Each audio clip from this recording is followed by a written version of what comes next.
Dari aku atau ego ke aku ilahi. Jangan sampai nanti teman-teman salah paham ya. Kalau salah paham kepleset, nanti masuknya ke kemusyrikan. Jadi membahas seperti ini tuh kalau kepleset masuknya ke kemusyrikan kan. Itu harus waspada. Jadi kemusyrikan tuh gini contoh ya. Ketika muridnya sudah mulai masuk ke ruang-ruang seperti ini kan ruang-ruang ya mungkin disebut mutasyabihat lah. Mutasyabihat itu sesuatu yang meragukan gitu. Yang meragukan itu artinya kepleset itu salah gitu. Nah, guru-guru sebenarnya harus mewaspadai hal semacam itu ya. Nah, karena kalau nggak diwaspadai, nanti membiarkan muridnya terpeleset di dalam. Ya kalau orang. Nah, makanya saya selalu bilang memahami takdir itu tidak bisa dipahami oleh logika. Maka jangan ya kalau bahas-bahas asik-asikan boleh lah. Ya misalnya bahas asik-asikan ya saya sebut asik-asikan aja lah. Maksudnya biar bisa saya bilang gitu ya tetap harus mikir. Ya, lah nanti pikiran itu baru disadari gitu ya. Nah, biasanya kan mikir kan karena mikir kan otomatis. Terus terus nggak mau kan penolakan kan. Nanti kalau penolakan terjadi energi-energi pemburusan energi kan. Masalahnya nggak selesai-selesai. Ya udah nggak pengen mikir ya mikir aja. Gak apa-apa, tetapi sadari bahwa semua pikiran, semua perasaan, semua keinginan bahkan sebenarnya berasal dari keheningan yang sama. Disitulah yang saya maksud, dari aku menuju aku. Nah itu nanti insya Allah kita akan bahas lebih lanjut.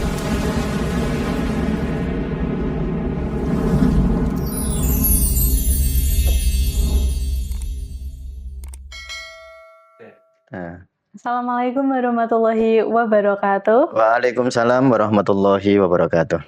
Halo sahabat Tasawuf Indonesia, kita berjumpa lagi di channel YouTube Tasawuf Indonesia. Ya. Oke, untuk teman-teman semoga semakin bahagia. Untuk hari ini kita akan melanjutkan pembahasan buku Pemecahan Masalah Cara Sufi. Ya. Oke, untuk langsung saja kita menyelami lebih lanjut tentang isinya. Kemarin sudah sampai mana gitu, Pak? Kemarin sampai di halaman 12 Kak, tentang siapa aku. Siapa aku. Dan saya minta betul teman-teman sebelum melanjutkan melihat ke nanti yang selanjutnya, yang kemarin itu sebaiknya lihat. Kalau nggak bisa dibilang harus lah. Sebab itu konsep paling penting sebenarnya tentang keakuan ini. Nafas Kak namanya. Nafas. Kalau kita bicara di kerangka konsep kan ada jasad, kolbu, nafas ya. Jadi kalau jasad itu ya jasad, kalau kolbu itu pikiran dan perasaan, kalau nafas itu rasa aku itu. Ego. Nah, jadi teman-teman kalau mau menerjemahkan idenya Sigmund Freud ke tasawuf, idenya ya. Jadi kan ada ego itu. Nah, ego itu apa itu istilahnya? Ego itu nanti nggak usah dipotong nggak apa. Jadi ego itu nafas itu kan. Nah, ego itu nafas itu. Ya kemarin kita bahas itu, teman-teman silahkan bisa dilihat kembali di podcast seminggu yang lalu ya. Nah baik sekarang kita akan langsung masuk ya Kak ya ke halaman 13 ya. Kemarin kami kemana tuh kok enggak? Oh mau di Masjid Agung ya? Masjid Agung saya. Iya di Masjid Agung ya. Sekarang kita ke halaman 13. Dari aku atau ego ke aku ilahi. Jangan sampai nanti teman-teman salah paham ya. Kalau salah paham kepleset, nanti masuknya ke kemusyrikan. Jadi membahas seperti ini tuh kalau kepleset masuknya ke kemusyrikan kan. Itu harus waspada. Jadi kemusyrikan tuh gini contoh ya. Misalnya bilang begini. Aku adalah yang ilahi misalnya. Misalnya bilang begitu ya. Itu benar secara hakikat jika aku yang kamu sebut itu bukan egomu. Itu baru benar kamu. Tapi ketika kamu bilang aku adalah yang ilahi, kalau yang bilang aku adalah ego, itu salah besar. Itu kepleset ke kemusyrikan enggak? Nah ini orang yang sering keliru tuh. Dan nyun saya kadang-kadang guru-guru spiritual harus mewaspadai. Bukan kadang-kadang ya. Harus senantiasa mewaspadai hal-hal semacam ini gitu. Jadi guru-guru spiritual itu seharusnya itu melihat pola dari muridnya. Ketika muridnya sudah mulai masuk ke ruang-ruang seperti ini kan ruang-ruang ya mungkin disebut mutasyabihat lah. Mutasyabihat itu sesuatu yang meragukan gitu. Yang meragukan itu artinya kepleset itu salah gitu. Nah, guru-guru sebenarnya harus mewaspadai hal semacam itu ya. Nah, karena kalau nggak diwaspadai, nanti membiarkan muridnya terpeleset di dalam Ya kalau orang Islam atau ta'assub disebut kemusyrikan. Entahlah kalau di sana disebut apa ya boleh aja. Tapi nanti jadi terpeleset gitu Kak. Itu contoh yang gampang lah gini. Syekh Siti Jenar misalnya ngendikan bahwa aku adalah kebenaran, anal haq misalnya. Benar menurut Syekh Siti Jenar karena Syekh Siti Jenar ketika bilang ana itu bukan Siti Jenar yang beridentitas. Jadi ketika beliau menyebut ana itu bukan ana yang atau aku yang anunya kecil, itu A besar. Lalu muridnya kan dengar Kak. Lalu muridnya menganggap bahwa A-nya itu pokoknya aku. Padahal yang misalnya muridnya Nyun Sewu kalau namanya sama ya. Misalnya muridnya namanya Fulan gitu. Si Fulan ini mendengar gurunya Syekh Siti Jenar bilang aku adalah kebenaran, anal haq. Lalu muridnya ini menggunakan kata yang sama, anal haq, sama Kak. Kata-katanya sama, ditulis anal haq. Hamzah nun alif al ta'rif terus haq. Nah, ditulis podo. Kalau ditulis bahasa Indonesia aku kebenaran, aku adalah kebenaran. Tulisannya podo Kak.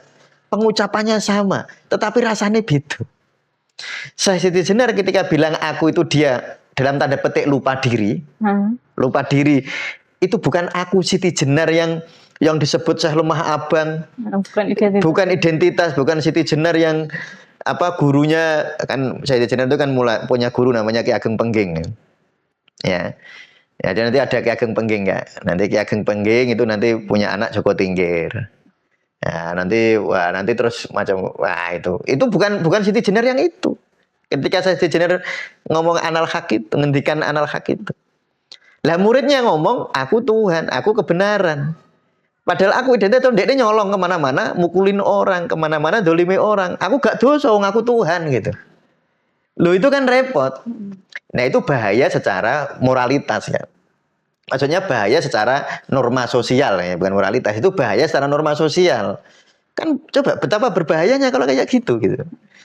Padahal anal haq itu kebenaran tertinggi. Tetapi makanya banyak para wali menjaga nggak mau ngucapin. Gitu. Karena kata-kata verbal terbatas. Ya, kata-kata verbal itu terbatas benar sekali. Makanya sementing ku rasane nggak diucapkan, nggak penting pengucapan itu. Tentu kita tidak akan menyalahkan yang misalnya yang sangat terkenal Al-Hallaj itu kan model-model kayak gitu itu kan memang itu kata-kata mutiara luar biasa. Tetapi rawannya juga luar biasa. Ketika kita hidup bersosial, nggak? Nah, kalau orang hidup di hutan sendirian gitu, nggak apa-apa sih. Tapi kalau di ranah sosial itu resiko. Nah, disitulah saya sering menyebut pentingnya guru itu di situ loh, Kak. Guru itu bukan soal ilmu, bukan. Ilmu, sampean beli buku saya ini membaca bisa mudeng kok. Nggak penting, maksudnya nggak guru itu kalau soal ilmu itu guru nggak usah ada guru bisa nggak? Oh, apalagi sekarang. Coba teman-teman langsung aja chat AI gitu. Tolong deskripsikan aku tentang konsep wahdatul wujud misalnya. Oh itu dia bisa cerita banyak sekali. Dan kita bisa paham dari situ gitu. Tetapi yang guru itu diperlukan untuk bukan mendampingi keilmuan secara formal, tapi mendampingi rosone itu ya. Karena memang sering kepleset gitu. Sering kepleset terutama ketika seseorang itu bermasyarakat. Makanya kalau kita baca Syekh Abdul Qadir Jailani di dalam Sirul Asrar, wanti-wantinya orang itu bertasawuf harus menjaga syariat. Itu wanti-wanti betul.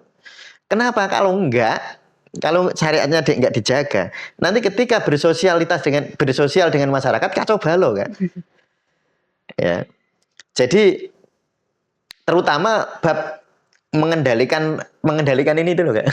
Lisannya. Biar nggak ngucap yang ini contohnya orang yang misalnya orang atine elek, dia ngomong agama tapi sebenarnya egonya yang mendorong, nafas kecilnya yang mendorong. Itu contohnya begini. Loh, saya itu mencuri kan takdir Allah juga gitu. Loh. Iya benar. Nanti gitu. Itu secara hakikat iya Kak. Nah, tetapi ketika itu diucapkan akan berbenturan dengan norma. Norma. Nah, dan harus mau. Harus mau berbenturan dengan norma. Nah, itu resikonya. Nah, makanya saya selalu bilang, memahami takdir itu tidak bisa dipahami oleh logika.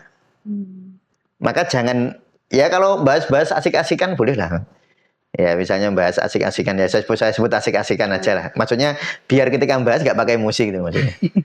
Misalnya bab takdir, kodok kodar, ikhtiar itu kan sering dibenturkan kan. Iya kan? Allah itu kan innallaha ala kulli syai'in qadir. Wah, sudah semua terserah Allah kan. Itu benar gak kata-katanya kan? Tetapi ketika yang mendorong itu egonya, nah itu jadi problem. Kalau yang mendorong bukan egonya, tetapi itu betul-betul dari kesadaran ruhaniyah yang dalam, itu yang muncul itu pancaran kedamaian luar biasa kan? Bukan pancaran kesombongan gitu. Nah itu guru kadang itu saya ulang ya, itulah guru yang seringkali bisa ya atau berperan di dalam menjaga hal-hal semacam itu oleh muridnya. Jadi guru bisa merasakan ini murid itu ngomong ngono kuwi. Itu dari apa yang dia muncul? Jangan-jangan ya dari kepinginnya, dari egonya tadi yang padune ya kan ada cerita kan, cerita guyon aja. Cerita-cerita guyon yang menurut saya cerita ini sangat baik. Saya sebelum masuk ke sini ya, karena ini bahasan yang berisiko tinggi Kak ya. Ini bahasan yang berisiko tinggi. Sehingga saya harus mengawalinya dengan hal semacam ini. Ada anak pesantren. Nyuri sandal temennya. Lalu dia bilang, aku nyuri sandal kan takdirnya Allah juga. Nah, pas dipanggil sama lurah pondok. Misalnya ini si Fulan ini nyuri sandal. Lalu Mas Mustamir misalnya, lurah pondoknya namanya Mustamir misalnya. Manggil sama si Fulan. Kamu nyuri ya? Nyuri sandalnya temenmu ya? Iya, tapi kan itu takdir Allah. Itu kan kehendak Allah. Lalu lurah pondoknya ambil sandalnya, dipukulin ke dia. Loh kamu kok mukul saya? Ini takdir Allah juga. Kata lurah pondoknya, ini takdir Allah juga. Lah kan nggak selesai-selesai kan? Ya coba, kalau hidup begitu kan nggak selesai. Iya gitu. Ujungnya. Ya coba. Makanya itu jangan dibahas di ruang-ruang emosional ya. Jadi sebenarnya kata-kata anal haq, pembahasan takdir itu harus dipahami bukan oleh pikiran dan perasaan, itu dipahami oleh ruhaniyah. Dan itu luar biasa, rasanya luar biasa. Kalau betul-betul kita masuknya ke ruang ruhaniyahnya. Tapi kalau itu dibahas di ruang-ruang seperti itu, di ruang-ruang bermasyarakat, ya kayak tadi. Lah ya sudah, kalau kamu menganggap bahwa mencuri itu takdir, kamu dihukum juga takdir. Jadi kalau gitu. Munculnya bukan kedamaian tapi perdebatan. Perdebatan, nggak selesai itu. Nah makanya ini saya mohon betul ya, ini kayaknya kan bukunya tipis, sederhana gitu. Tapi memang buku pemecahan masalah cara sufi ini bukan sekedar buku menjelaskan masalah, oh saya punya masalah hutang, saya bukan masalah itu kan sebenarnya. Lah jauh lebih dalam kan sebenarnya. Pembahasannya itu kan jauh lebih dalam sebenarnya. Bukan masalah nanti keluarga biar selesai itu. Enggak sekedar itu maksudnya. Bahwa itu nanti diselesaikan aja ya alhamdulillah lah. Ya jadi mohon teman-teman memahami ketika nanti kita membahas tentang aku dan aku ini, pahami ya. Pahami bahwa yang disebut ketika para ulama ya, ketika Al-Hallaj, ketika Sayyidi Jenar bilang anal haq, ana di situ bukan aku yang beridentitas, aku yang di dalam ruang dan waktu. Iku adalah sumber dari aku.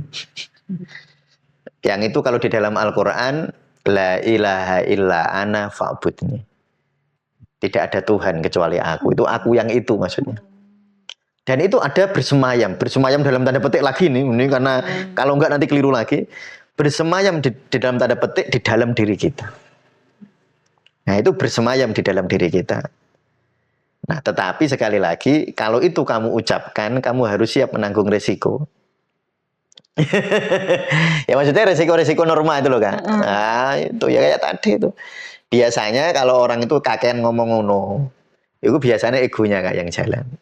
Oh ya tadi kayak santri yang nyuri sandal itu. Wong padune arep nyuri sandal gue takdir. Ya bener lurah pondoknya pinter itu. Ya sudah kamu saya hukum kan takdir juga. Saya pukul takdir juga. Akhirnya di situ takdir apa pembahasan takdir tidak menemukan urgensi apa-apa. Tidak ada manfaatnya apa-apa kan. Kan bodoh kabeh. Iya. Iya kan? Ya, bener semua. Ya udah ya. Jadi saya mohon nanti ketika kita membicarakan tentang aku itu aku kecil dan aku besar harus dipahami ya. Jadi kalau kita terpaksa kita harus mengalirkan kata itu segera disadari ketika kita ngomong aku itu aku apa atau aku siapa. Jangan sampai egonya. Nah, kalau ego nanti terjebak. Ya baik, kita lanjutkan ya. Saya mohon dipahami betul. Dari aku ke aku. Jadi maksudnya begini Kak, penyelesaian masalah itu awalnya kan dari aku. Aku yang egoistik. Ya, aku yang egoistik. Misalnya ada orang gula darahnya tinggi.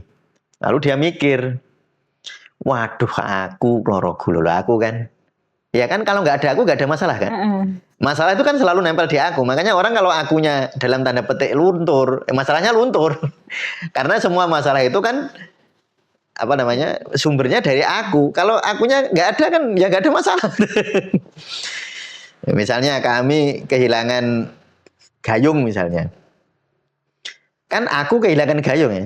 Nah kalau akunya kami hilang kan nggak ada yang merasa kehilangan Kak. Iya. Masalahnya selesai sendiri nggak itu sebenarnya. Makanya tidak ada masalah yang nggak selesai. Tapi bukan selesai dalam artian ego gitu.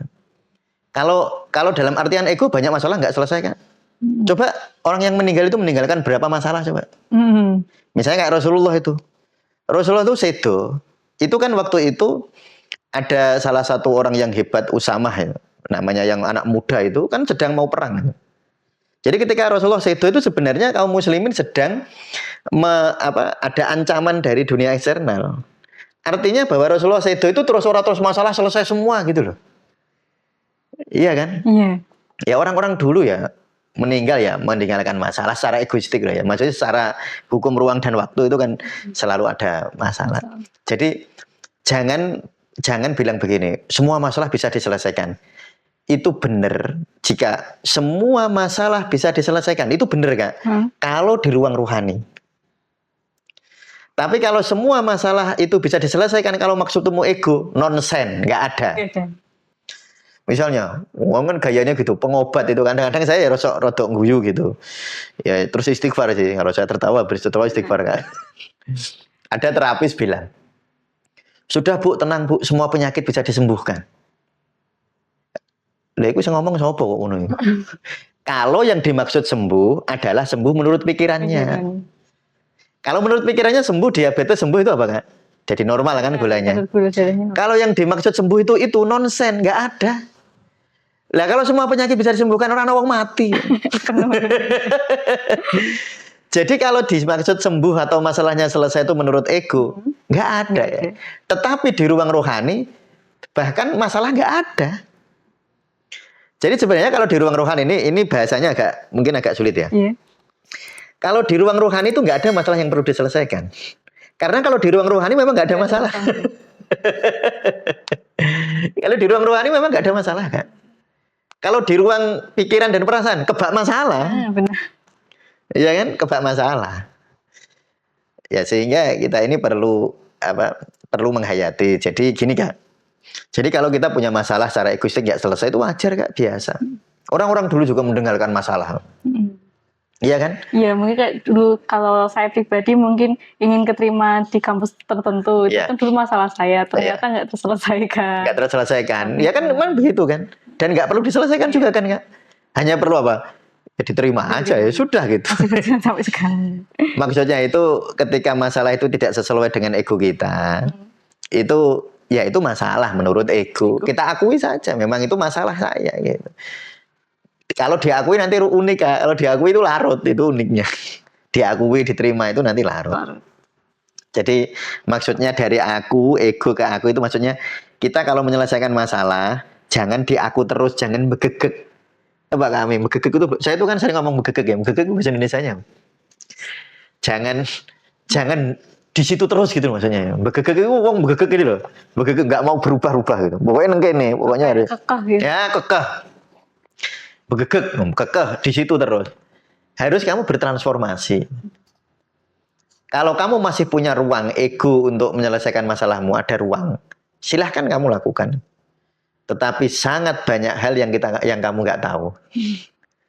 Sekarang nanti kita itu merenungi diri terus kan. Dulu kita merasa menyelesaikan masalah, ternyata masalah yang selesai itu ternyata jadi masalah baru. Benar. Contoh saya lagi sederhana, ini orang jodoh itu. Misalnya ada si Fulan seneng misalnya Fulanah. Ternyata si Fulanah menolak. Kan masalah saat itu kan. Lalu si Fulan ini ikhtiar teman-teman. Wah, kalau perlu dukun bertindak. Tapi jangan percaya kayak gitu.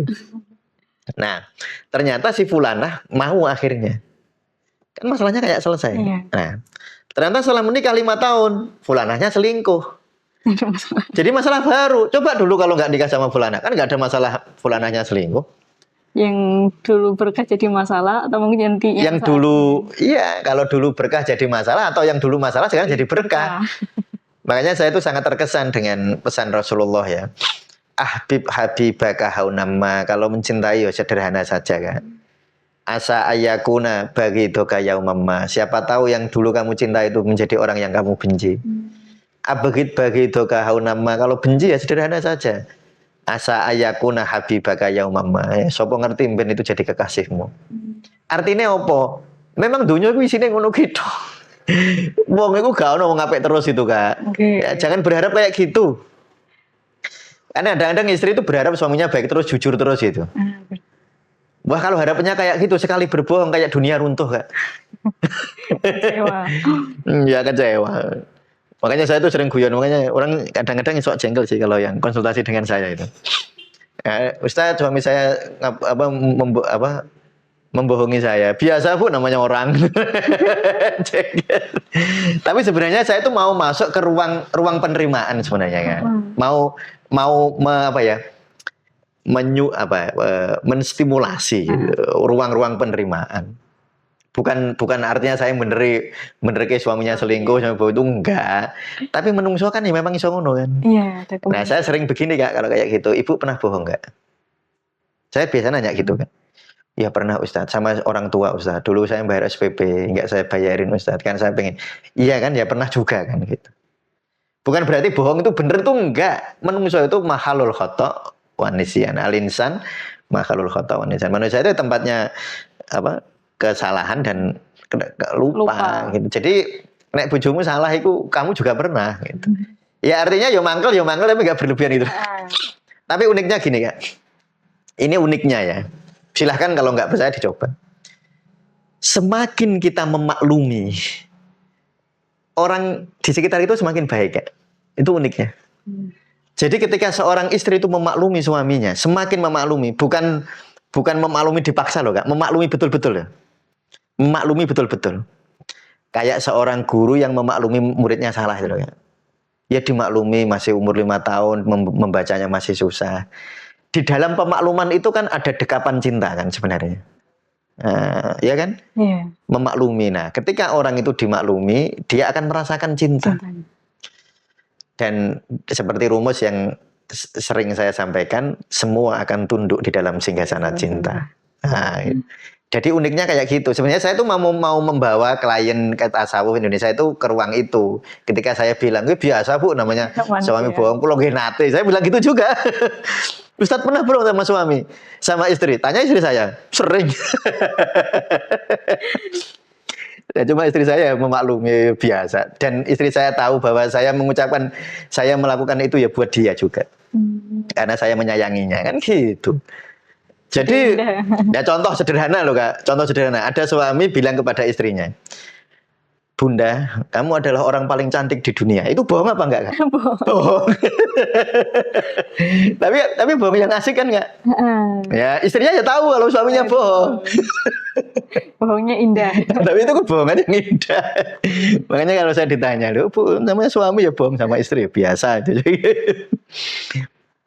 Nah, tapi ini jangan jangan dipeleset kayak kemana-mana ya. Maksud saya itu ingin membawa kita kepada rasa pemakluman. Makanya kalau Kak Ami kan sering kan mengutip Surya Mentaram kan. Iya. Ya ini namanya dunia itu seneng mulur mungker. hadir pergi. Yuk jadi memaklumi. Nah, itu sebenarnya konsep-konsep pemecahan masalah ya Kak ya. Itu harus dari aku tadi, dari aku kecil menuju ke aku besar. Artinya begini, kita kan sering merasa, ini saya sebelum baca, besok kita ulangi baca ini ya Kak ya. Kita ulangi baca ini. Saya mau meringkas dulu. Jadi ketika seseorang itu merasa bahwa ada masalah, kan aku itu muncul, Kak. Karena kalau aku nggak muncul kan nggak ada masalah, betul ya? Iya benar. Ya, kan kalau nggak ada aku nggak ada masalah. Makanya ketika jadi masalah dan aku itu muncul mesti bareng. Ya, kalau orang nggak ada masalah itu lali akunya loh Kak. Orang itu kan akunya kuat ketika masalah datang, baru dia akunya muncul. Misalnya orang itu biasa saja, tiba-tiba dihina. Dasar orang begini-begini, langsung akunya langsung memadat ya. Oh, langsung bangkit. Akunya bangkit. Nah, jadi orang itu ketika dapat masalah otomatis kan ada aku, dan otomatis aku itu adalah kumpulan dari memori-memori masa lalu, kumpulan dari perasaan. Memori itu maksudnya bukan hanya memori kayak data ya, memori perasaan juga Kak. Memori rasa. Kesedihannya di masa lalu, ketakutannya di masa lalu, kekhawatirannya di masa lalu. Itu nanti muncul semua ketika ada stimulus masalah itu. Maka lalu pasti otomatis pikir iki gimana, itu otomatis Kak. Jadi jangan kepengen nggak mikir. Kan ada orang kan kalau konsultasi ke kita, Ustadz, biar saya itu kalau punya masalah nggak kepikiran gimana ya? Jawab saya, nggak ada, nggak bisa. Loh katanya nggak boleh mikir. Loh saya ngomong ke sopo, kok kalian mikir loh saya ngomong sopo. Mikir itu bukan nggak boleh, mikir itu otomatis. Ya nggak sih Kak? Iya udah sunatullah. Ya sudah tuh. Kalau ada masalah mesti mikir lah. Nah orang kadang-kadang jaluk aneh-aneh. Jaluk biar kalau ada masalah nggak sedih. Mintanya biar kalau ada anaknya melakukan kesalahan biar nggak marah. Jaluk ya wong ngapain? Wong itu otomatis jaluk. Ya nggak usah ya marah, ya udah marah aja. Jadi kalau ada masalah lalu kita kepengen mikir ya mikir aja kan. Tetapi lalu segera menyadari aku mikir ini sopo ya sengongkon. Coba kalau ditelusuri Kak, ini kalau ditelusuri dalam ya. Ketika Kak Ami bisa mikir, siapa yang berkehendak mikir? Kan aku ya. Aku yang pengen mikir. Lalu aku itu asalnya dari mana Kak? Kok Kak Ami bisa muncul itu? Itu kalau kita telusuri betul, akhirnya aslinya mikir itu rasanya dari ruang keheningan sebenarnya. Jadi bahwa kita itu mikir, kita itu sedih, kita itu takut. Sebenarnya ketakutan, kesedihan, kemarahan, kekecewaan, itu kalau ditelusuri jauh ke belakang, itu sebenarnya berasal dari keheningan yang sama. Seneng, susah, jengkel, marah, apalagi pokoknya positif sama negatif yang kita sebut itu, atau pikiran yang macam-macam mikir banyak hal itu, kalau ditelusuri jauh ke belakang, itu berasal dari keheningan yang sama. Maka mikir, nggak apa-apa mikir, tapi sadari dari mana asalnya gitu loh. Ya, bukan terus menolak mikir. Itu namanya mau lari dari masalah kan? Iya kan? Mau lari dari masalah. Padune mau duwe masalah. Gayanya bertasawuf kan. Kayaknya bertasawuf. Jadi sebenarnya bukan terus Ustadz, biar saya kalau ada masalah nggak kepikiran itu gimana biar. Nggak bisa, saya bilang gitu ya, tetap harus mikir. Ya, nah nanti pikiran itu baru disadari gitu. Ya, nah, biasanya kan mikir, kan karena mikir kan otomatis. Terus terus nggak mau kan penolakan kan. Nanti kalau penolakan terjadi energi pemburusan energi kan. Masalahnya nggak selesai. Ya udah nggak pengen mikir, ya mikir aja. Gak apa-apa, tetapi sadari bahwa semua pikiran, semua perasaan, semua keinginan bahkan sebenarnya berasal dari keheningan yang sama. Disitulah yang saya maksud dari aku menuju aku. Nah itu nanti insya Allah kita akan bahas lebih rinci ya. Karena memang membahas seperti ini kalau ya saya berharap betul ini tidak disalahpahami. Seperti tadi muridnya saya Siti Jenar ya. Jadi tidak dipahami seperti semacam itu, semoga ya, sehingga nanti kita belajar ke sana lebih enak Kak ya. Nah, saya kira demikian kami untuk podcast pemecahan masalah cara sufi kali ini. Ya terima kasih. Terima kasih Pak untuk prolog ya ini prolog dari Prolog, aku Eko Untuk besok kita akan membahas lebih mendalam lagi tentang halaman 13. Oke, untuk teman-teman yang sudah menonton hingga akhir, terima kasih. Atau mungkin kalau ada pertanyaan bisa dicantumkan di kolom komentar. Semoga kita semakin bahagia. Kita tutup untuk sesi kali ini. Wassalamualaikum warahmatullahi wabarakatuh. Waalaikumsalam warahmatullahi wabarakatuh.